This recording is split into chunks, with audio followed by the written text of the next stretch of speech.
నమస్తే. సీఎం రేవంత్ రెడ్డి కన్నా షర్మిల పవర్ఫుల్ అని చెప్పేసి కాంగ్రెస్లో ఒక వాదన వినిపిస్తుంది. అది ఎంతవరకు నిజం, అది పాసిబుల్ అవుతుందా అనేది మనతో పాటు వివరించడానికి సీనియర్ జర్నలిస్ట్ దాము బాలాజీ ఉన్నారు. ఆయన అడిగి తెలుసుకుందాం. నమస్తే సార్. నమస్తే సార్, ఇది నిజమంటారా? షర్మిల సీఎం రేవంత్ రెడ్డి కన్నా పవర్ఫుల్ అనే వాదన కరెక్ట్ అంటారా? అంటే ఒక రకంగా ఇది కరెక్టు. ఎందుకంటే ఇక్కడ రేవంత్ రెడ్డి అబ్సల్యూట్ పవర్ లేదు. ఆయన చుట్టూ ఒక దానేమంటారు డిసెంట్ అసంతృప్తివాదులు ఎప్పుడూ రెడీగా ఉన్నారు. వాళ్ళు ఇప్పుడు ఏంటంటే సమయం వాళ్ళకి అనుకూలంగా లేదు కాబట్టి ఆయనతో మంచిగా ఉన్నారు తప్ప అందరూ కూడా గతంలో వ్యతిరేకించిన వాళ్ళే రేవంత్ రెడ్డిని. ఎందుకంటే రేవంత్ రెడ్డికి ఉన్న మైనస్ ఏంటంటే ఆయన తెలుగుదేశం నుంచి వచ్చాడు. ఇప్పటికి కూడా నిన్న కూడా ఎవరు అంటున్నారు, ఇప్పటికీ రేవంత్ రెడ్డిని కాంగ్రెస్ నాయకుడిగా చూడలేకపోతున్నాం, తెలుగుదేశం వ్యక్తిలాగా కనిపిస్తున్నాడు అనేది అంటారు. ఎందుకంటే గతంలో కూడా ఆయన అనేకసార్లు కూడా చంద్రబాబుకు అనుకూలంగా మాట్లాడడం, చంద్రబాబు నా గురువు అని చెప్పుకోవడం, తర్వాత చంద్రబాబుకు సంబంధించిన మీడియానే ఆయన్ని ఎక్కువగా హైలైట్ చేయడం, రెండవది ఓపెన్గా తెలుగుదేశం వల్లే మేము గెలిచామని మొన్న కూడా పొంగులేటి అనౌన్స్ చేశాడు ఖమ్మంలో. సో ఈ యాంగిల్స్లో నుంచి ఆయన కంప్లీట్గా కాంగ్రెస్ వాది అన్న ఫీలు జనములకి ఇంకా రాలేదు, కంప్లీట్గా నాయకుల్లో కూడా లేదు. రెండోది ఆయన కంటే కూడా కాంగ్రెస్లోనూ సీనియారిటీ, రాజకీయాల్లోనూ సీనియర్గా ఉన్న లీడర్స్ చాలామంది ఉన్నారు సీఎం రేస్లో. కానీ వాళ్ళందరినీ కాదని ఈయనకి ఎందుకు ఇచ్చారు అంటే ఈయన అగ్రెసివ్గా వాళ్ళందరికంటే కూడా దూకుడుగా అగ్రెసివ్గా కేసీఆర్ మీదకి వెళ్తున్నాడు. సో ఒక దూకుడు అటాకింగ్ పిసిసి ప్రెసిడెంట్ ఉండాలి అనేది కాంగ్రెస్ గుర్తించి ఆయన్ని పెట్టారు. ఎందుకంటే మన కేసీఆర్ని ఎదుర్కోవాలంటే మామూలు వాళ్ళు సరిపోరు, సాఫ్ట్గా ఉంటే జానారెడ్డి లాంటి వాళ్ళు సాఫ్ట్గా ఉన్నారు. సో వాళ్ళకి సీనియారిటీ ఉంది, నాయకత్వ ప్రతిభ ఉంది, అన్నీ ఉంది, కానీ ఒక దూకుడు లేదు. సో దూకుడు అనేది ఇంపార్టెంటు, రేవంత్ రెడ్డిలో అది ఉంది. రెండోది యంగ్ కాబట్టి యూత్ బాగా అట్రాక్ట్ అవుతారు అన్నది కాంగ్రెస్ అధినాయకత్వం గుర్తించి రేవంత్ రెడ్డిని పెట్టింది. అయితే తీవ్రమైన వ్యతిరేకత బిగినింగ్లో వచ్చినా కూడా దాన్నంతా కూడా డీల్ చేసి కాంగ్రెస్ అధిష్టానం అసమ్మతనంతా ఇది చేసి అట్ ద సేమ్ టైం వాళ్ళందరికీ కూడా సాటిస్ఫై చేసే విధంగా బట్టికి డిప్యూటీ ఇవ్వడం, మిగతా వాళ్ళకి కూడా ఇంపార్టెంట్ పోర్ట్ఫోలియోస్ ఇవ్వడం, అట్లాగే రేవంత్ రెడ్డి కూడా ప్రతిదీ కూడా ఢిల్లీతో, ఇప్పటికే ఆయన 20 సార్లు 30 సార్లు ఢిల్లీకి వెళ్ళాడు 1.5 మంత్లు అని చెప్తున్నారు. అంటే రోజుకు యావరేజ్లో రోజుకు ఒకసారి ఢిల్లీకి వెళ్తున్నాడు అనేది ఎవరో చెప్పారు. సో అంటే రోజుకు ఒకసారి కాకపోయినా 2 రోజులకు ఒకసారి ఢిల్లీకి వెళ్తున్నట్లు లెక్కేసుకోవాలి. అన్నిసార్లు ఆయన ఢిల్లీకి వెళ్తున్నాడు. అయితే ఢిల్లీకి వెళ్ళిన ప్రతిసారి కేవలం అధిష్టానమే కాకుండా ఇటు హోమ్ మినిస్టర్ని, ప్రైమ్ మినిస్టర్ని వీళ్ళందరినీ కూడా కలవడం, ఫండ్స్ కోసం రకరకాల కారణాలతో కూడా ఢిల్లీకి వెళ్ళాడు. ఏదేమైనా కేంద్ర అధిష్టానం కాంగ్రెస్ నాయకత్వంలోనే ఈయన పనిచేయాలి. ఇక్కడ కూడా అందరినీ కలుపుకుపోకపోతే ఆయనకి ఇబ్బంది. అందుకని ప్రతి దగ్గర కూడా మీటింగ్లో ఎవరినో ఒక సీనియర్ మినిస్టర్ని కూర్చోబెట్టుకొని ఆయన చేస్తున్నాడు. ఆ రకంగా ఆయనకి ఇంకా అబ్సల్యూట్ ఇది రాలే. ఎప్పుడు వస్తుందంటే ఇక్కడ లోక్సభలో కానీ కనీసం ఒక 10 సీట్లు గెలిపించగలిగితే అప్పుడు ఈయనకి ఇంకా పవర్ పెరుగుతుంది. అంటే రేవంత్ రెడ్డి ఇండిపెండెంట్గా గెలిపించగలడని. ఇప్పుడు ఎందుకు రాజశేఖర రెడ్డి పెరిగింది 2004లో కానీ 2009లో కానీ ఆయన కేంద్రంలో కాంగ్రెస్ అధికారంలోకి రావడానికి రాజశేఖర రెడ్డి రోల్ చాలా ఉంది. ఎందుకంటే ఇక్కడ ఆయన 40కి పైగా గెలిపించగలిగారు, 35 పైగా. సో అందుకని అది ప్రధానమైన ఇదనమాట, కాంట్రిబ్యూషన్. అందుకని వాళ్ళు కూడా ఆయనకి ఫ్రీడమ్ ఇచ్చారు.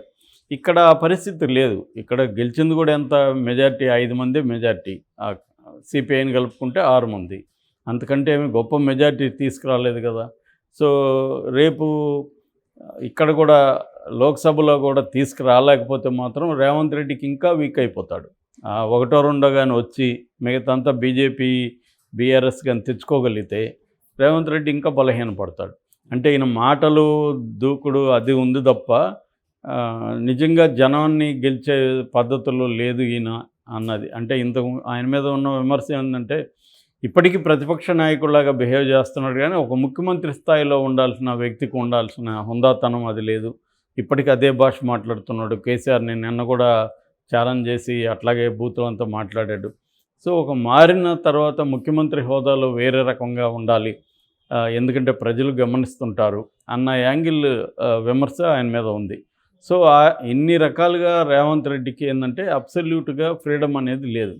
వేరాజ్ అక్కడతో పోల్చుకుంటే అక్కడ పరిస్థితి ఏంటి, అసలు కాంగ్రెస్ అనేది అక్కడ ఉనికిలోనే లేదు. 1.18% లాస్ట్ ఎలక్షన్లో ఓట్ల షేర్ ఉంది. సో డిపాజిట్లు లేవు, ఎక్కడ ఒక క్యాండిడేట్ కూడా గెలిచే పరిస్థితి లేదు. ఒక రకమైన కోమాలో కాంగ్రెస్ ఉంది. అలాంటి దాన్ని రివైవ్ చేయాలంటే వాళ్ళకి ఎవరు కూడా నాయకులు కనబడలేదు. అక్కడ ఆల్రెడీ రిటైర్డ్, సెమీ రిటైర్డ్ అయిపోయారు సీనియర్ నాయకులంతా. రఘువీరారెడ్డి ఆయన వ్యవసాయం చేసుకుంటున్నాడు, శైలజనాథ్ కనిపించట్లేదు, గిడుగు రుద్రరాజు పేరుకి పీసీసీ కానీ ఆయన పేరు కూడా ఎవరికి తెలీదు. ఇక మిగతా వాళ్ళు ఉండవల్లి లాంటి వాళ్ళు మైకాగ్రెస్లు అంటారు వాళ్ళని, అంటే మైకులు పెట్టినప్పుడు మాట్లాడతారు తప్ప ఇంకా ప్రజల్లోకి పోయి ఏదైనా మాట్లాడడము, ఇష్యూల తరపున ధర్నాలు రాస్తారోకలు చేయడము, ఇటువంటి ఏవి కూడా వాళ్ళు లేదు. కాంగ్రెస్ అనేది ఉనికిలో లేదు. ఒక ఇష్యూ మీద కూడా కాంగ్రెస్ పోరాటం అనేది ఈ 10 ఏళ్లలో మనకి పెద్దగా కనబడలేదు. సో ఈ కాంటెక్స్ట్లో వాళ్ళకి ఇంకా గతి లేనప్పుడు ఈమెని పిలవాల్సి వచ్చింది. ఈమెకు కూడా ఇక్కడ సేమ్ పరిస్థితి. ఆమెకు కూడా ఆమె ఎవరు షర్మిలకి తెలంగాణలో పార్టీ పెట్టుకుంది, వీరవనితలాగా తిరిగింది, కేసీఆర్ మీద భయంకరమైన పోరాటం చేస్తున్నా, ఎన్ని చేసినా కూడా ఆమెకు ప్రజలు రాలేదు. చివరికి ఆమె డబ్బులు ఖర్చు పెట్టుకొని ప్రజలను ఆర్గనైజ్ చేశారని ఇప్పుడు వాళ్ళ పార్టీలో వాళ్ళే చెప్తున్నారు. ఆ ప్రజలందరినీ కూడా డబ్బులు ఇచ్చి మేము దోలితేనే వచ్చారు, ఆమెకు ఎవరు రాలేదనేది వాళ్ళు చెప్తున్నారు. అది అందులో కొంత వాస్తవం ఉంది. సో ఎందుకంటే తెలంగాణ సమాజం ఆమెను ఓన్ చేసుకోవాలి. ఫస్ట్ ఆఫ్ ఆల్ తెలంగాణ వ్యక్తిగా ఆమెను చూడలేదు, బయట వ్యక్తిగానే చూస్తుంది. ఎందుకంటే ఆమె గతంలో తెలంగాణ ఏర్పాటుకు వ్యతిరేకంగా మాట్లాడింది, సమైక్యవాది. రెండోది వాళ్ళ హస్బెండ్ ఇక్కడ ఉన్నాడన్న మాటే కానీ ఆమె ఏ రకంగా తెలంగాణతో సంబంధం లేదు. సో అందువల్ల ఆమెకు అదే పరిస్థితి, కాంగ్రెస్కి అదే పరిస్థితి. కాబట్టి ఆమెని తీసుకెళ్ళి అక్కడ పెట్టి ఆమెకు అబ్సల్యూట్ పవర్స్ ఇచ్చేశారు. నువ్వు ఏమన్నా చెయ్యి, ఎటువంటి ప్రోగ్రామ్స్ అన్నా డిజైన్ చెయ్యి, ఎవరినన్నా పార్టీలోకి తీసుకో అనే ఫ్రీడమ్ అక్కడ ఇచ్చారు. సో కాంగ్రెస్లో రేవంత్ రెడ్డికి ఇక్కడ ముందు నుంచి కూడా సీనియర్ నాయకులు ఉన్నారు కాబట్టి ఇబ్బంది, అక్కడ ఊరు లేరు కదా. సో ఆమె అబ్సల్యూట్, ఆమె ఏ నిర్ణయాలు తీసుకుంటే అదే, ఆమె ఏం మాట్లాడదలుచుకుంటే అది, దాన్నేమి రాటిఫికేషన్ చేయాల్సిన, వ్యాలిడేషన్ చేయాల్సిన అవసరం ఆమెకు లేదు ప్రతిసారి. ఇక్కడ అట్లా కాదు, ఏ నిర్ణయం తీసుకున్నా వ్యాలిడేషన్ కోసం కేంద్ర ప్రభుత్వానికి వెళ్ళాలి, కేంద్ర పార్టీకి వెళ్ళాలి, తర్వాత ఇక్కడ ఉన్న పెద్దవాళ్ళని, ఇంపార్టెంట్ వాళ్ళని సంప్రదించాలి. ఇటువంటి ప్రాబ్లమ్స్ రేవంత్ రెడ్డికి ఉంది. అక్కడ ఆమెకి అవేవి లేవు. అక్కడ ఎవరు కూడా ఆమెకి పోటీగా ఉన్న నాయకులు ఎవరు లేరు, ఆమెకు వ్యతిరేకిస్తున్న వాళ్ళు ఎవరు కాంగ్రెస్లో లేరు. అసలు ఎవరైనా యాక్టివ్గా ఉంటే కదా వ్యతిరేకత వచ్చేది ఎప్పుడైనా. సో ఏమీ లేనప్పుడు ఆమె క్వీను, ఆమె మంత్రి, ఆమె అన్నీ అలా ఉంది.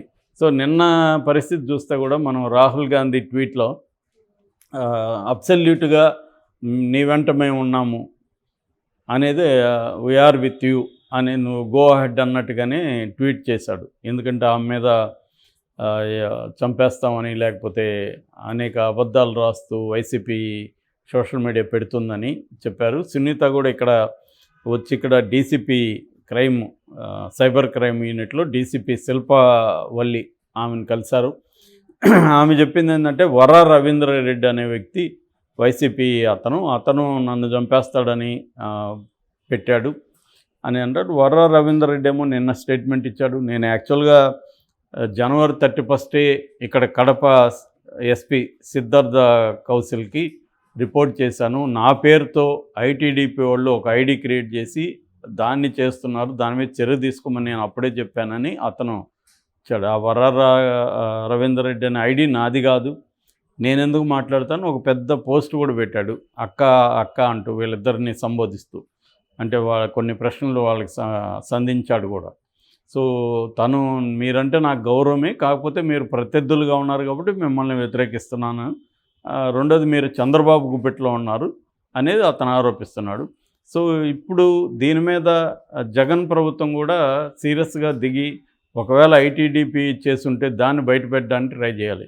కాకపోతే ఇక్కడ ఉండే ప్రాబ్లం నేను అనేకసార్లు చెప్పిన, ఇవాళ ఉన్న ఏఐ టెక్నాలజీలో కనుక్కోవడం కూడా కష్టం. ఎక్కడి నుంచి ఎట్లొచ్చింది అనేది సెంట్రల్ ఏజెన్సీలు దిగితే కానీ కనుక్కోవడం కష్టం. ఆ మధ్య మనం ఆమె ఈ ఏఐ పేరుతో డీప్ఫేక్ టెక్నాలజీతో మార్చారు కదా రష్మిక మందన్న. దానికి చివరికి ఢిల్లీ పోలీసు దిగాల్సి వచ్చింది. సపరేట్ యూనిట్ అది. సైబర్ క్రైమ్ యూనిట్ దిగి ఫైనల్గా పట్టుకున్నారు గుంటూరులో ఉండే అతను చేశాడని. సో అటువంటి ఒక యూనిట్ రంగంలోకి దిగి చేస్తే కానీ ఇటువంటి ఈ డీప్ఫేక్ టెక్నాలజీ పట్టుకోవడం కష్టం.